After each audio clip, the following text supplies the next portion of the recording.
Nothing in this show should be considered legal, medical, financial, or investment advice. Information presented is from internet or other news sources. Always do your own research and due diligence.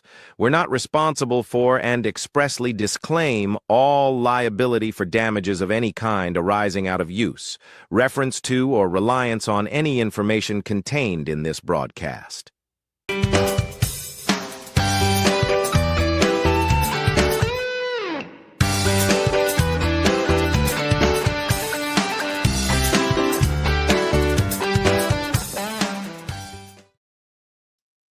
Hey everybody, welcome to Money and Change right here on the Trim Radio Network, better known as trimradio.com. And I'll tell you what, a lot of stuff's going on lately. And we've got college and high school graduations coming up here in another month, maybe month and a half. And we've got stuff going on with high gasoline prices and everything else. I'll tell you what, it's something you have to watch out for. I don't know about you, but I don't like to get sticker shock when I go to the gas station to load up on gas because I have to make a trip to Cincinnati. Whoa. I mean, when you start getting $3.99 a gallon, it gets a little bit nasty, doesn't it? So we're going to talk a little bit about that, and I've got some videos to show too. So we'll get on with that. But before we do, I always have to talk about Trim Radio. I have to give us a plug because, if I don't, well, it kind of defeats the purpose of having the show on the air, doesn't it? Anyhow, we've got flagship shows, believe it or not. We've got Offsides College Football Season premiere with Michael Bayhouse. We've got My World, Live, Laugh, and Whatever. That's every Wednesday live at 8 p.m., and we have Money and Change, among other shows, and we'll get into those here in just a little bit. But we have flagship shows, and this was something that was new, and I just saw that. So I thought I'd bring that one up. Hey, the Brain Trust here at trimradio.com is Michael Bayhouse. He's the founder and CEO and very good guy. I've known Michael for a long time. And he's responsible for the overall vision, mission, and leadership and performance of the entire company. And then we have Rascala Stefan. He is our Chief Operating Officer and Computer Guru. He's responsible for the day-to-day operational management of the network, ensuring efficiency and quality and all that kind of good stuff. And then there's me. I still haven't figured out what I'm supposed to do. It says Chief Relationship Officer, and I guess I'm responsible for building and maintaining the foundational trust and goodwill. Well, hey, I'm a nice guy, and I hope you watch our shows because we've got some good ones. And they're all original shows. So you want to check into that. We've got Victoria Smith. She's our Chief Marketing Officer, responsible for all the marketing activities and brand development and audience growth and all that kind of good stuff. And we all have shows right here on the Trim Radio Network. And Victoria has a really good show on marketing every Thursday. So if your club, your company, your side hustle business, college or university, high school, junior high, whatever, if you need marketing advice, check with Victoria Smith. She's excellent. Well, how can you support us? Well, guess what? We have merchandise, better known as merch. I mean, everybody likes to call things merch. I'm still a little bit on the old side. I call it merchandise, but I bend once in a while and call it merch. But anyhow, we've got t-shirts, we've got hats, we've got mugs. We've got Money and Change t-shirts, Money and Change mugs or travel mugs with lids. And we have ceramic mugs. We have Top 25 Premium Piqué polo shirts. We've got regular t-shirts and other goodies. You just got to click the button, wait for the boxes to flip. Hey, we've got kids t-shirts. We've got mugs for Offsides and Rascala's Red Pill reality show, and adult t-shirts, and we've got the round mouse pad. You can't corner the mouse on a round mouse pad, can you? And we've got the Trim Creators dad hat. We've got beanies. We've got ornaments to dangle from trees or whatever. And we also have the Trim Creators radio rubber case for AirPods. You buy the AirPods and buy our case to keep your AirPods in them. Okay? Whoa. Now, if you want to support us, all you have to do is buy the merchandise. You can donate or you can advertise. We have very good advertising rates. And the money that we get from donations, from the sale of merchandise, and advertising goes right into paying for airtime, because airtime is not cheap. It really isn't. And so we have to pay for our airtime. Now, how do you get a hold of us? Simple. This little red dot over here on the right side. If you click on that, you put your name in, your phone number, and then what you want to do is put in, I want to know more about maybe doing my own show. Very easy to do. And all you have to do is maybe put some more information there, mailing address or whatever you want to put in there, and then hit send message. And somebody will get right back with you. Okay, that's very easy to do. Very easy to contact us. Okay, so if you take a look at what we've got, for example, the shows, all of our shows, and yours could be there too. It's very easy to do. Of course, Money and Change every Sunday at 7 p.m. We've got Life Walk with Christ God with Michael Bejas. That's 7 p.m. on Wednesdays at 7:30. We still have Michael Bejas, but at 8 o'clock, we've got My World, Live, Laugh, and Whatever. And I've been bringing on different guests, and I'll have a whole new round of guests coming in this Wednesday. So you want to stay tuned. We've got, of course, Victoria Smith with the National Marketer Podcast. We've got Offsides, College Football, Top 25 with Michael Bejas and company. We have the Positude Podcast on Fridays at 8 p.m. We have Adventure Awaits Around the Bend Saturday at 1 p.m. And then we have Ranch It Up with Tigger and Beck every Saturday at 1:30. Okay. And at night, oh boy, we've got Saturday night at 9 p.m. We have the Red Pill Reality Show with Rascala Stefan. And he's on at 9 until midnight. And he does a full 3-hour show. I've been on the show before as well as other people, and we have had some fun. We've had some good discussions, and it's a good show, trust me. Wow, we've also got Revelation with Peter Kling, and he's on Thursdays.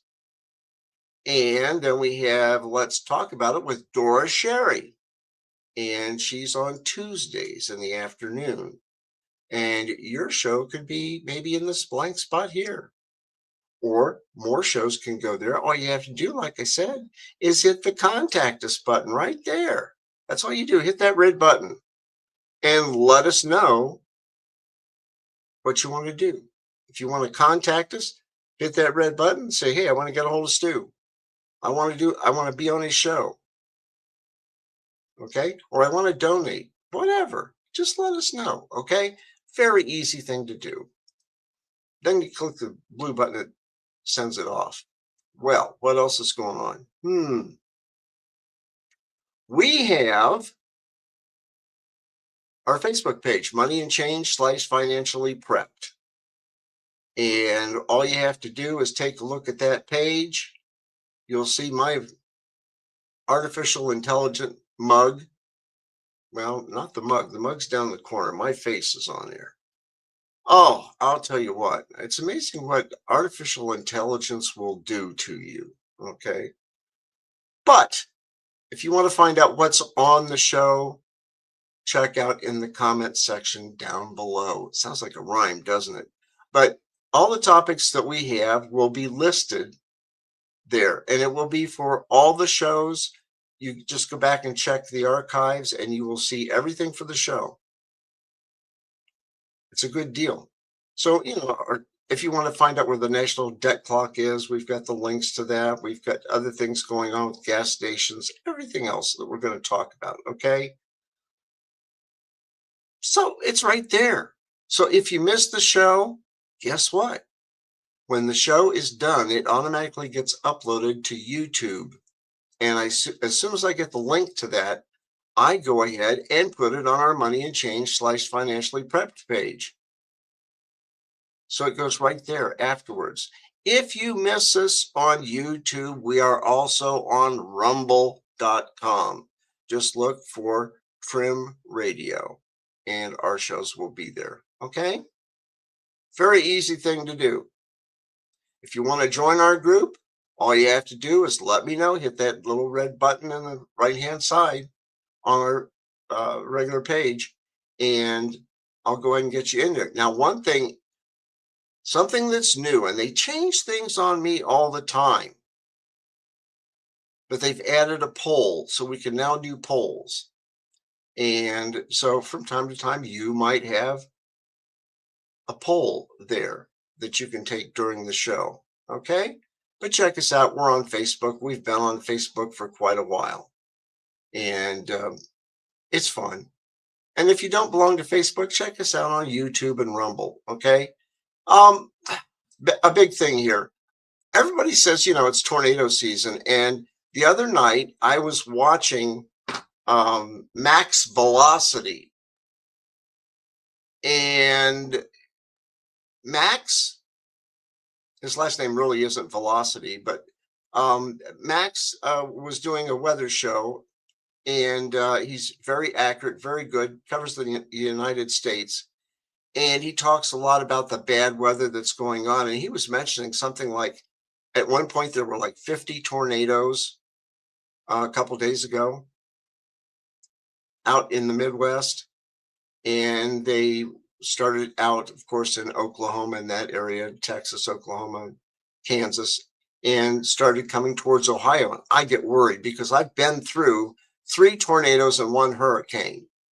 I couldn't reach out and touch them, but I was probably within 300 feet was the closest to a tornado, and I don't like to get that close.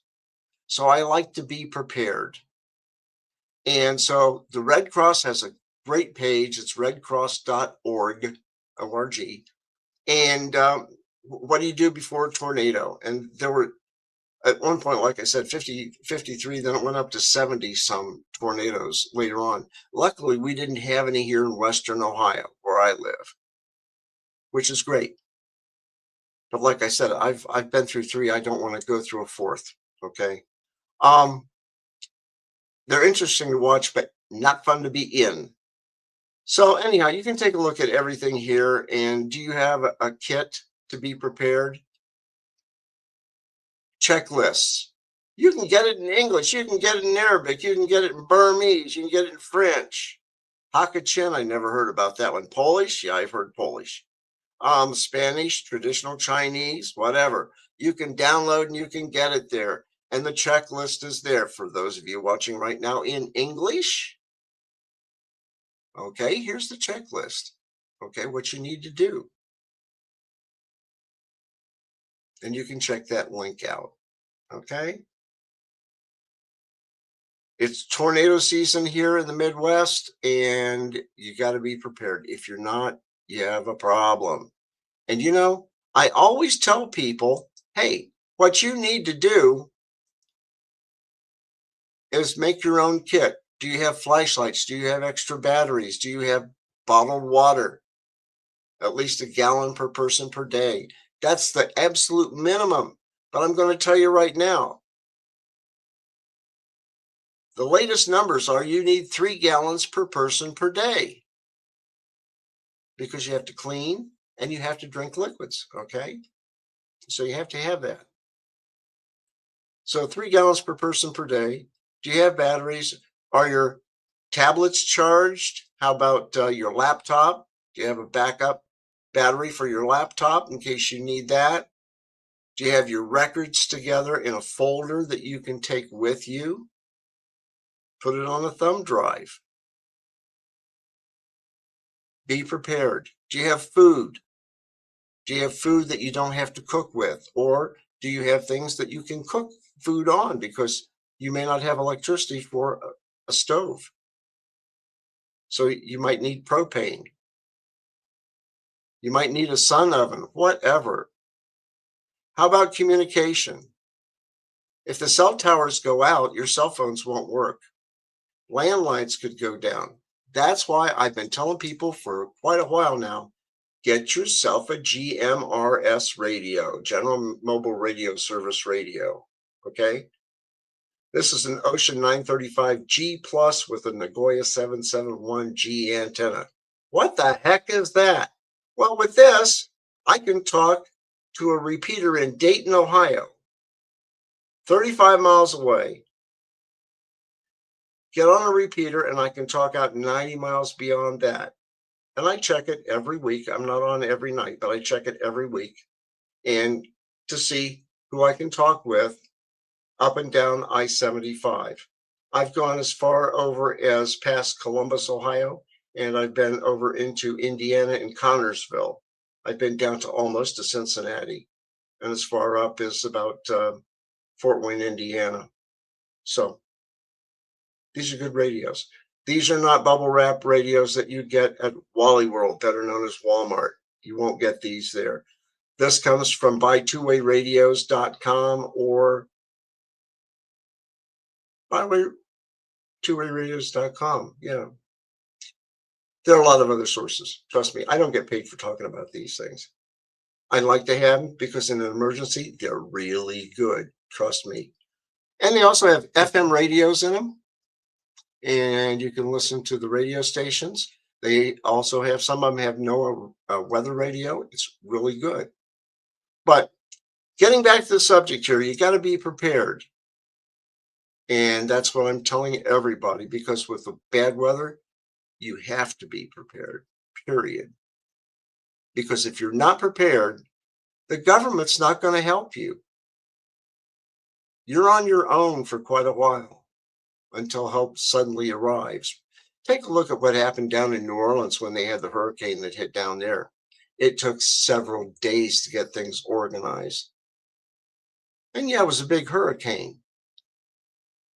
But if you weren't prepared, you were in trouble, deep trouble, okay? And people in Florida, they know about hurricanes and stuff. I went through one down there myself. So, you got to be prepared. And, when we talk about money here on Money and Change, I always tell everybody, pay down your debt. Don't get into debt. If you do, pay it off as soon as possible. Put some money aside. Set up an emergency fund. I don't care if you put away $5 a week, $20 a week, $100 a week. Put it in a special fund where you are not going to be spending it.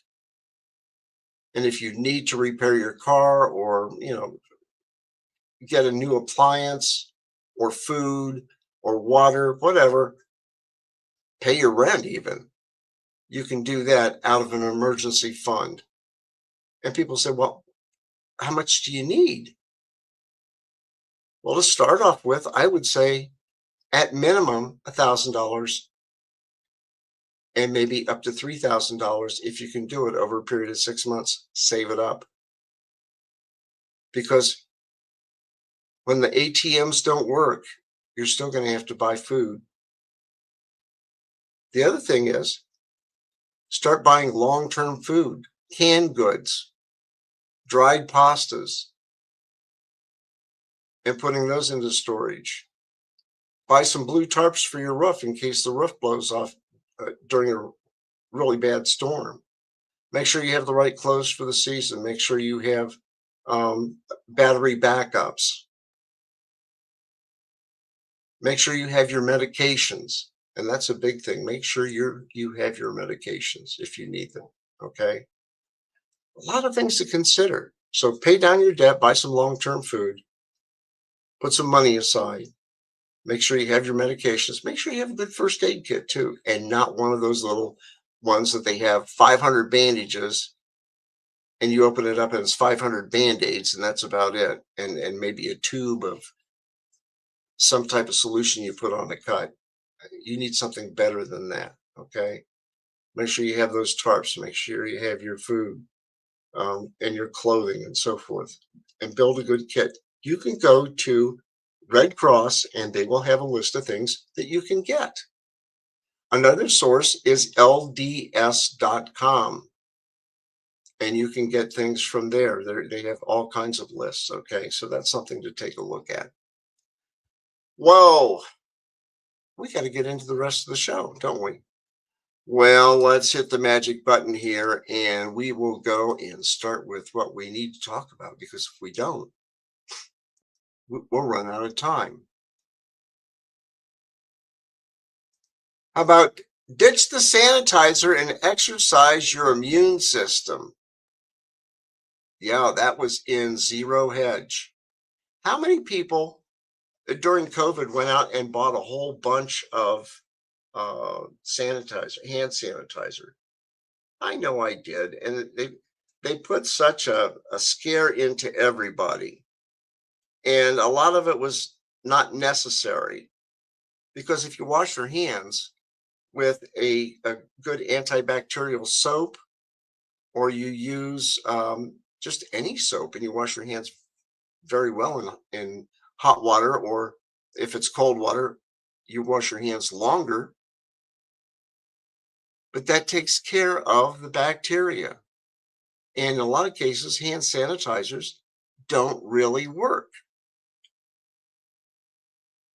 So Joel Salatin at Epoch Times was talking about it. He said, bugs, viruses, and sicknesses, these maladies creep into countless conversations as people wrestle with the question, how do I strengthen my immune system?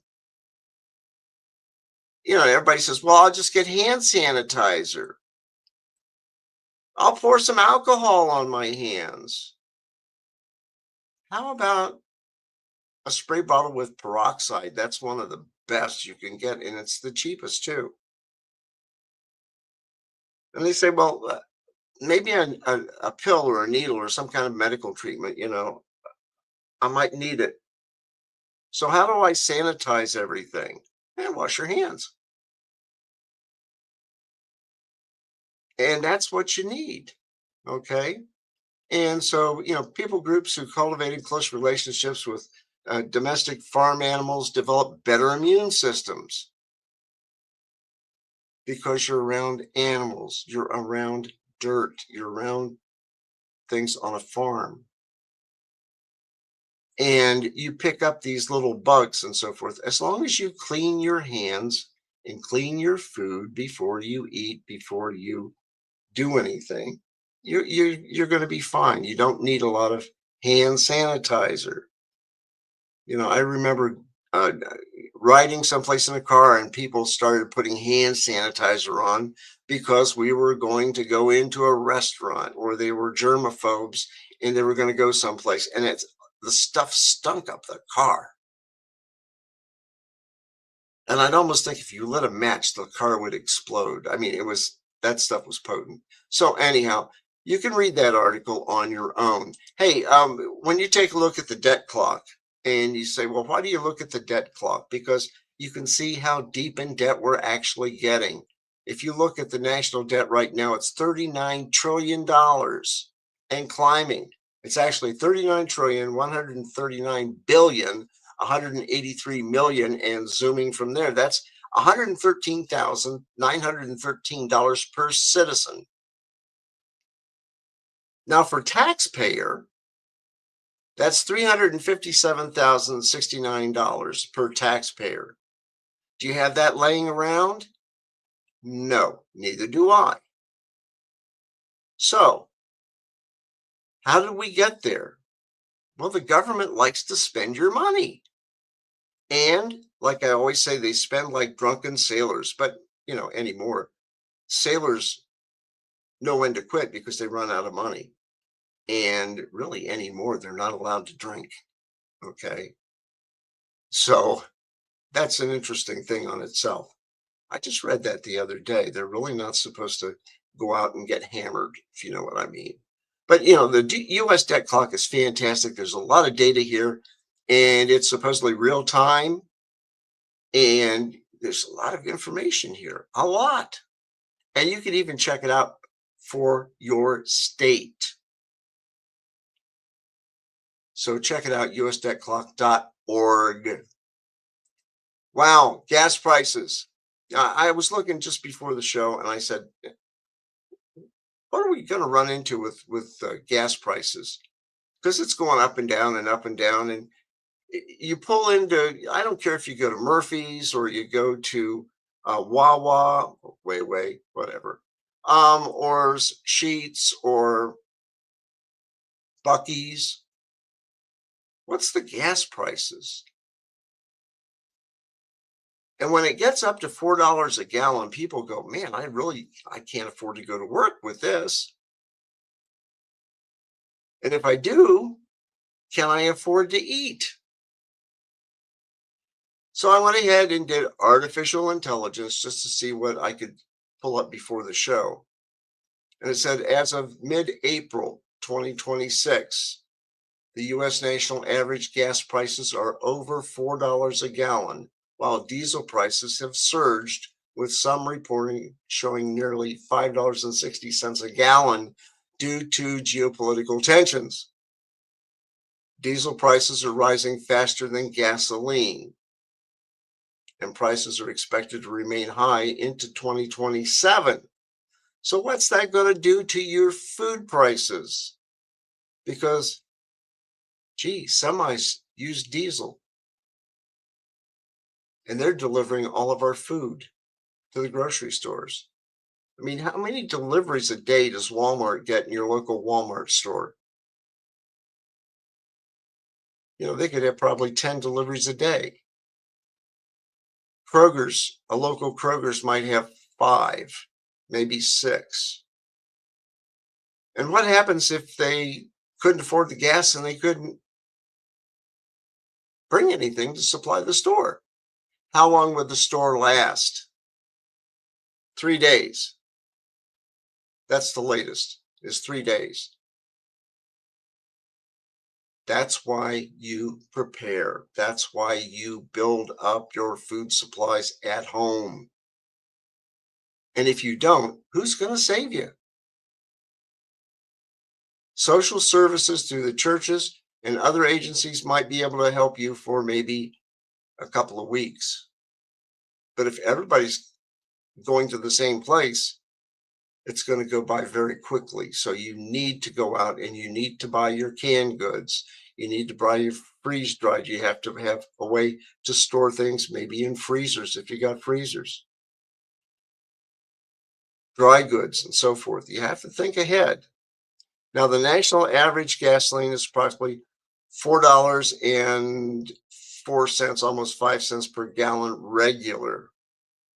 National average of diesel is over $5.50. Now, a friend of mine has several diesel vehicles, and he's only driving them to do his different jobs around the area. To go to work, he drives a Tesla. And he can charge his Tesla at home, and he uses the dryer connector, and he disconnects the dryer and then plugs in his Tesla there. And so far, it costs him about $25 a month to drive that Tesla. And that thing can go from 0 to 60 in about 2 seconds. I've seen him do it. Average in Ohio, average local regular is around $3.70, and diesel's up to $5.35 a gallon.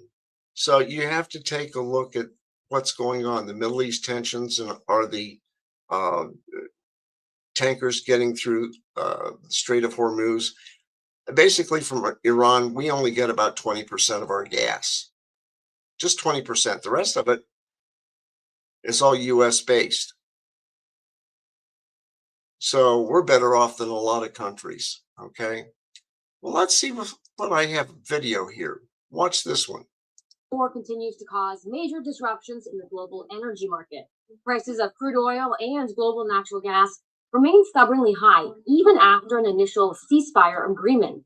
Here in the U.S., drivers across the country are feeling the pinch, but one state in particular is really struggling with the oil disruption. California is seeing the most pain of any state when it comes to the pump. In fact, some areas of California now, San Francisco, the Bay Area, the first area to ever see an $8 price tag for an average gallon of diesel. We live in a privileged continent with very cheap natural gas and cheap oil compared to the rest of the world. But we can't get by thinking that we could be self-sufficient and the rest of the world doesn't matter. Oil experts are saying that the conflict in the Middle East is shining a light on cracks in California's energy market. Here's how we got there. Californian drivers are already seeing gas prices climb well past $6 per gallon in some areas. California is perennially the highest state in the nation when it comes to gasoline prices. Now, there are a lot of compounding factors that keep Californians' gas prices higher than the national average. California has the nation's highest gasoline taxes. It has a cap and investor, cap and trade program that basically charges refineries to be able to produce refined products to emit air pollution in the process of creating those products. California also has a low carbon fuel standard, which adds to the price motorists pay. It is a special CARB mandated blend of gasoline, whereas much of the rest of the states are under jurisdiction by the EPA. But now, amid the global supply disruption, there's a larger issue looming over the state: where its crude oil comes from. California has really put a moratorium on new drilling for oil, so its own oil production has plummeted, but now relies on the few external sources of oil. Almost 75% of California's crude oil is imported from foreign countries, and more than a quarter of those shipments come from Middle Eastern countries, including Saudi Arabia, Iraq, and the UAE. There aren't any pipelines that take product from elsewhere in the United States into California. So they're dependent on waterborne transmission. And that oil has fewer refineries to go to after several shutdowns. Currently, California has 12 refineries, and of those, only 8 produce that state-approved CARB gasoline blend. In the last 6 months, kind of a turn in the chapter is that California, through a lot of these rules and regulations, has seen permanent shutdown of 2 major refineries that traditionally contribute about 20% of the state's overall gasoline production. And it's not just crude oil that California is importing. The state also depends on imports to shore up its supply of refined products like gasoline and diesel. The diesel prices in California now are above $7.50 a gallon. A typical truck on the road gets about 7 miles per gallon. Think about you're hauling almonds from, let's say, the Central Valley to Los Angeles, and every mile you travel, you're throwing a dollar bill out the window. A tightening jet fuel market could also have far-reaching impacts for the state, with airlines feeling the pinch. Airports like LAX and SFO are probably in a situation of tightness because there's simply not going to be enough jet fuel. If people can't fly into California, the economy can't run. This will start to have a massive negative impact on California's economy. The bottom line here is that with each passing day, the backlog in the Strait of Hormuz grows, compounding the energy crunch that's hitting all areas of the globe. Yeah. Well, what happens inside the gas stations? Well, here's what happens inside the gas stations when the gas hits $4. And this came out of Zero Hedge. And it says in Goldman's first quarter nicotine nuggets survey of retailers and wholesalers covering roughly 44,000 U.S. stores, or about 28% of all tobacco outlets nationwide, analysts observed that once the national average for regular 87 octane gasoline hit the sensitive $4 a gallon level, the squeeze on the consumers began to emerge. And one of the clearest signs of stress was the downshift in purchases as budget-conscious consumers started pulling back on tobacco purchases, or in some cases, trading down, getting the cheaper brands.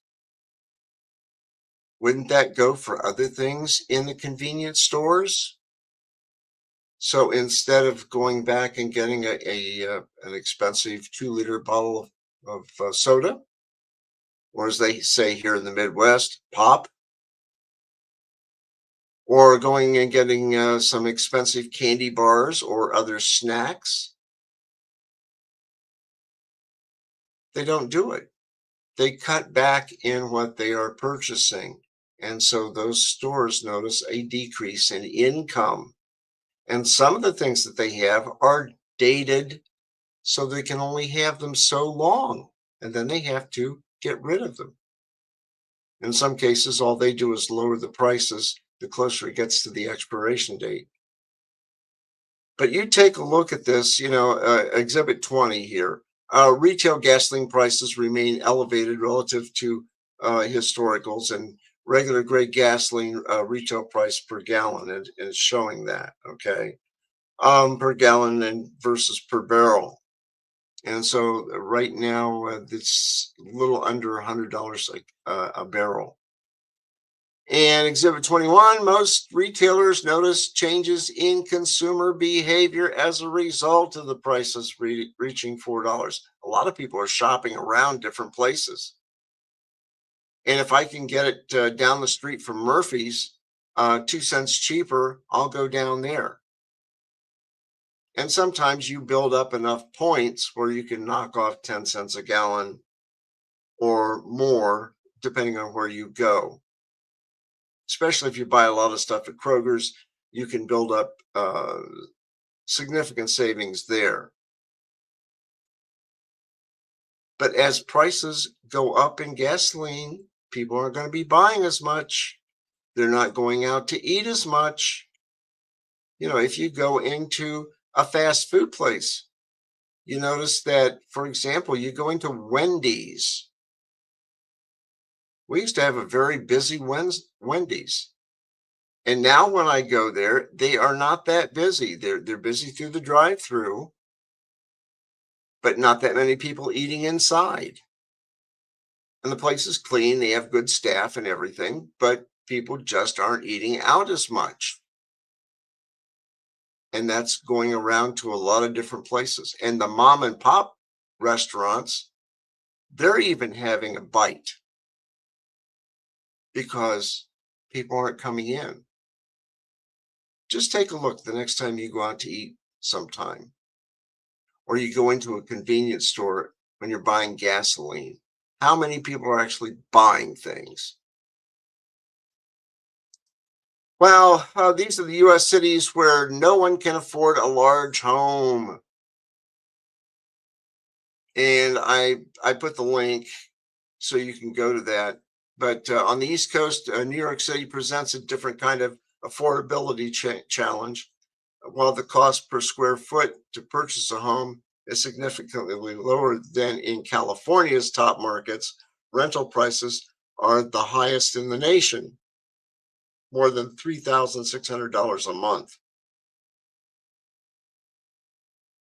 And I've known people that have property out in California, and they own a home and they sell it for, let's say, $1.5 million, and they move to Ohio and they pay cash for their next home, which is about $500,000. So then what do they do with the remainder?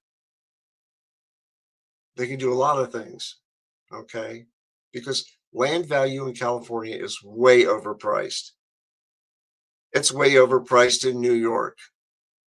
And I got another story about New York too. We'll do that. But San Francisco, average house price is $1.24 million in San Francisco. And San Jose, it's $1.43 million. In New York, it's only $790,000. Boston, it's $768,000. In Miami, it's $578,000. Seattle, it's $850,000. It's that West Coast syndrome. The weather's nice, but I'll tell you what, the prices out there are out of sight, not only for gasoline and diesel, it's also for homes. Read the article. It's on our Facebook page. Down in the comment section. Mandami. The Mandami Mart exposes the inefficiency of socialism in one chart.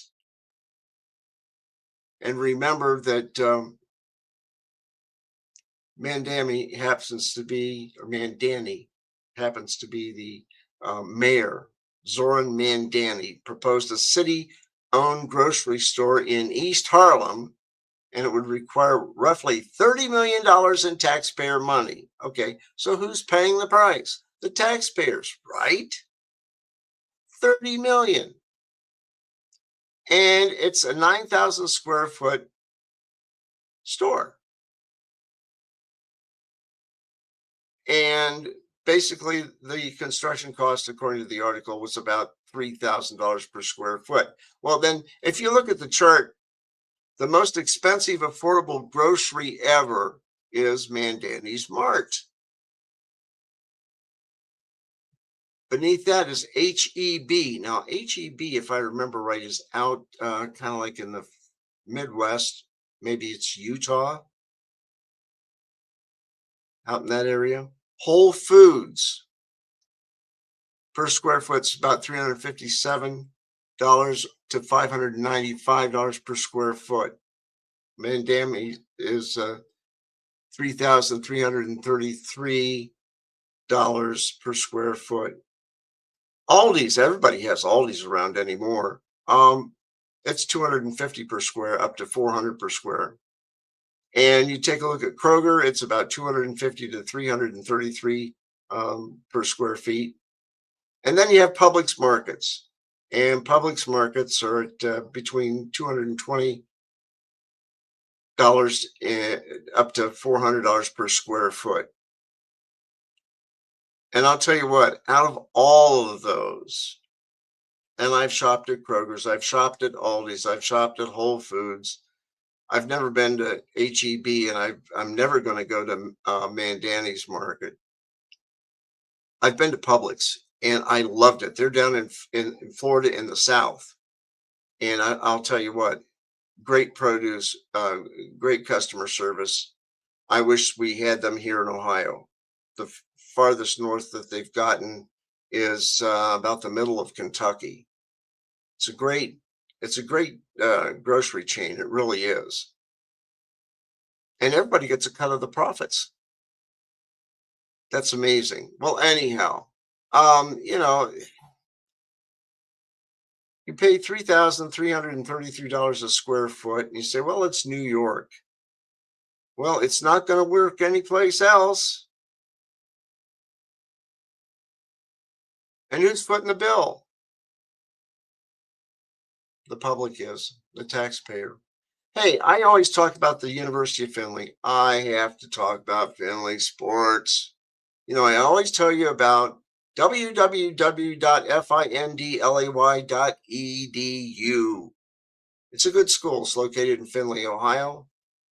It's an NCAA Division II school. But I'll tell you what, they've got first-class professors and very good facilities. And they have over 85 degrees for bachelor degrees.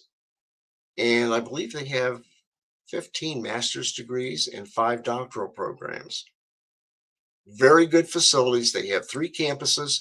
One is the equestrian campus, and that's also pre-veterinarian studies there. They have the hazardous materials campus, which not too many schools in the United States have, but they do. And they also have the main campus.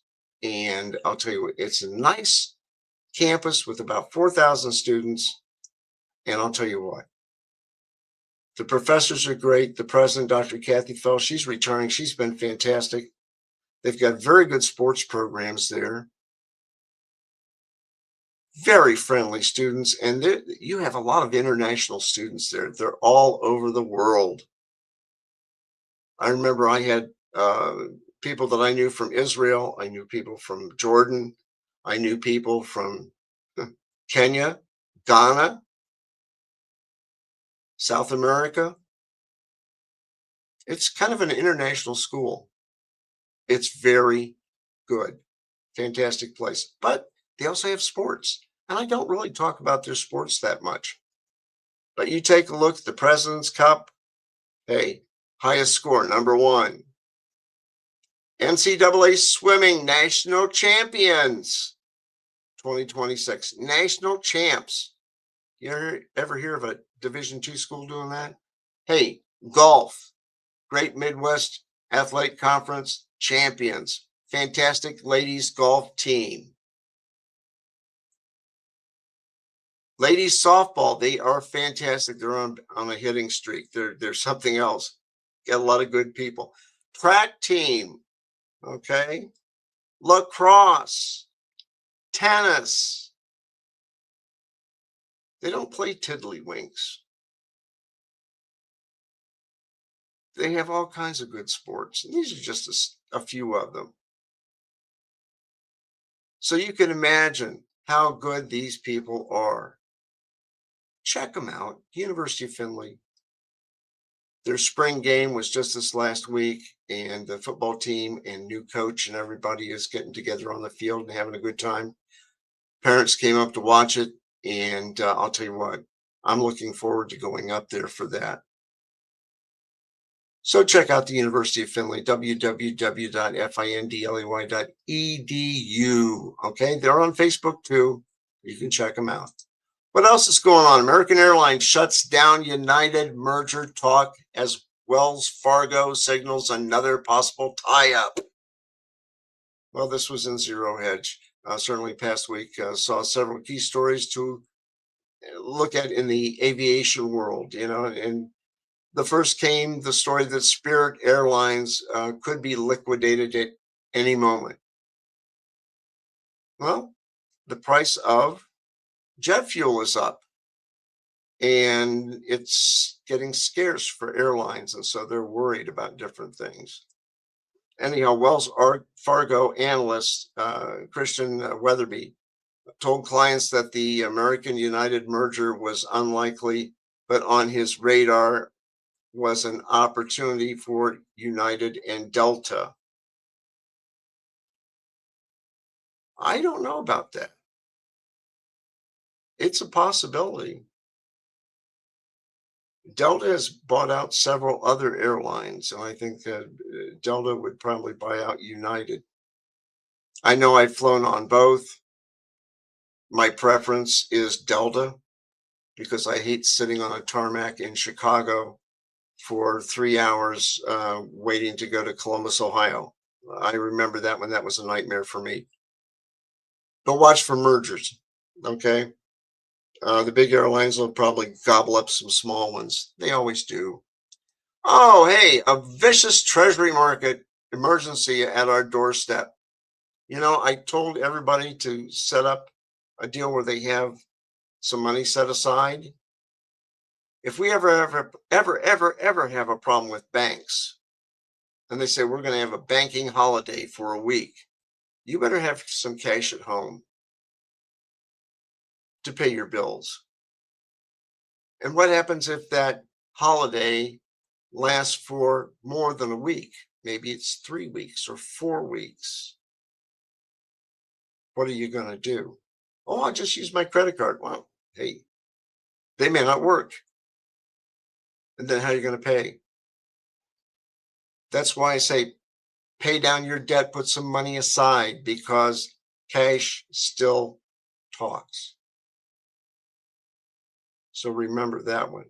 You can read this article, and basically it's QTR's Fringe Finance was the source, and that was on Zero Hedge. I've got the links, so you want to check that out. But be very watchful as to the banks, especially the big banks. Make sure that you know your banker like your best buddy. Because if there's going to be a problem and you need to have money at home or in a special savings place with lock and key, if you know what I mean, you want to do that. Nobody knows when the banks are going to pull any type of stunt like having a bank holiday. You don't know.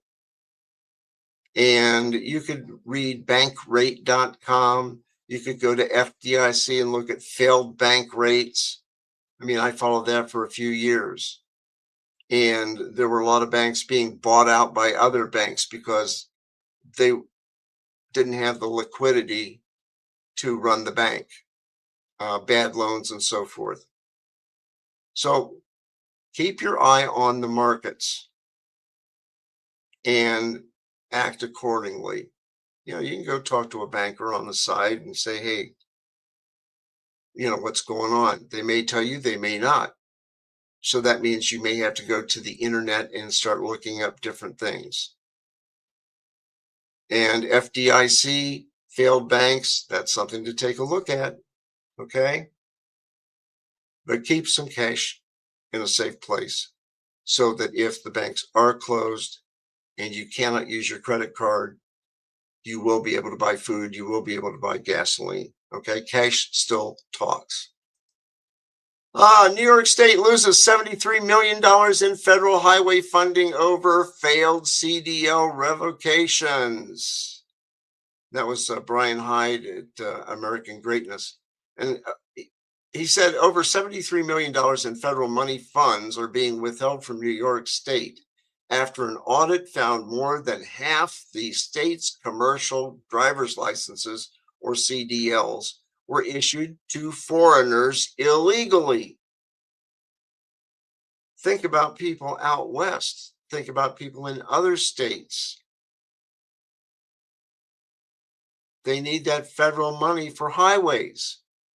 Well, if they're not abiding by the law, guess what? They're not going to get their money. It's going to be withheld until they comply with the federal rules. Now, U.S. Transportation Secretary Sean Duffy announced yesterday that the state failed to revoke illegally issued non-documented commercial learners permits and commercial driver's licenses. So they're not going to get their funds until they comply. I mean, how many times have you been on the road and there have been people that couldn't speak English, then were driving a truck? How did they get from point A to point B? I had a friend of mine that had to take a car and have it shipped down to Florida. And the person that came to pick it up was from the Ukraine. He didn't speak any English. He used his translator on his phone. And that's how they communicated back and forth.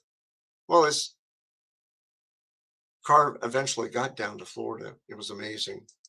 The one thing retirees regret, I've got a minute and a half. I think we can do this one. More than half of recent retirees say their biggest regret is not saving enough. Walk us through that one. Oh, yeah. What a surprise, right?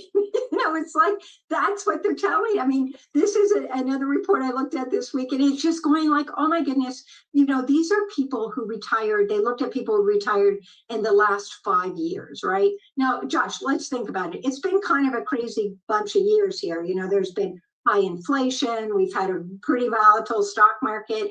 So people are understandably nervous, but they looked at retirees who have stepped out in the last 5 years, and they're going like, I don't have enough. If I had talked to my younger self, I would have said, save more, or don't expect you're going to be able to work as long as you actually want to. And these are very real feelings. This is not to take lightly. And I think that what happens is, and what this study shows is people who are getting nervous like this, especially these new retirees, they're actually starting to pay attention to their investment portfolios, which is fine on one hand, but they're making changes. And we all know that often might not be your best move, to go shifting things around just when things are a bit rocky. And the important things everyone needs to remember when you're nearing retirement, you've absolutely got to have paid attention to your cash reserves, what your asset allocation is in your portfolio, and what your withdrawal strategy is, how much you think you can take out each year. This can change, but at least have an idea of what you're doing, because these first few years are super critical to your financial success down the road, that having this stretch out and last as long as possible. More than Yeah, that's Carrie. And I always like to see her because she's very knowledgeable on everything. Wow, what else is going on here? Do we have time for one more? Let's see. I don't know. We might. Money secrets that can take you from debt to millionaire. And I think that's about 5 minutes long. Well, guys, I don't know. Let's see if we can. No, it's only 2 minutes. Below, they're asking. It's 2 minutes and 14. We have time. We can do this one. So I'll just back this one up and we'll start it. 3% of sellers think they will get their asking price or more. Now that is optimistic. What do you make of that? In order to decide to put your home on the market, you've got to think that you're going to price it right. And that's what that data really shows us. Those shares are actually very similar to what we saw at this time last year. So roughly half of sellers expect to get their asking price, and a little more than a third expect to get above their asking price. A much smaller share are actually expecting to get below their asking price. So sellers are going in with some high expectations. This survey that we did of sellers that gave us those numbers also showed that sellers are expecting a little bit more reasonable terms when it comes to the contract itself. So even though they have high expectations on getting their asking price, they do show that they are more likely to expect to have to make a concession to buyers this year compared to last year. Right now, mid-April, this is the best time to sell. How come? What makes this window so special? It's an opportunity because most sellers are not yet in the housing market. It's usually not until May that we get to the peak new listing time period for sellers. In the meanwhile, a lot of buyers start their home search earlier. If they've got a rent lease that's up maybe in the spring, they want to get in the market. As a result, we look at the number of buyers per listing, it is really at peak levels at this time of year. So that makes it a really good time for sellers to get into the market. They can expect higher than average prices, a relatively quick sale, and have a less likelihood of having to make price cuts in order to get their home sold if they list in this best week. I want to end here actually on the 30-year fix. Per Mortgage News Daily, I'm just looking here, we're at 629. Where do you see that headed, Danielle, over let's, call it 6-12 months from here? I expect a little bit more stability this year than we've seen in the past couple of years on mortgage rates. And so I think we'll see them in the low 6% range. That's about where we were before the Iran conflict. We actually got just below 6%. So we could see mortgage rates settle just below 6% if we get a really complete resolution to that conflict. But I think it's going to continue to be a wild card that'll keep rates just above the 6% mark through the rest of this year. Yeah. And with that, well, we have a lot of stuff. I just have a blank screen and I don't know what is causing that. Lately, I've had an update from Microsoft that has messed everything up. It really has. I don't know why, but it does. Every time they do an update, it really messes everything up.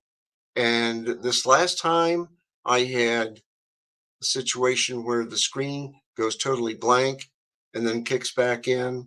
And then I have a timer, and all of a sudden the screen goes totally black because every 20 minutes it times out. And I had to go through and research that. It drives me nuts. And one of these days, Microsoft, I swear, I'm going to change to Linux. And if I can do it, I will. And I will not use Microsoft stuff as much as I can. That's a warning. Well, anyhow, guys, thanks for watching Money and Change right here on the Trim Radio Network. Next week, I do have a concert next Sunday.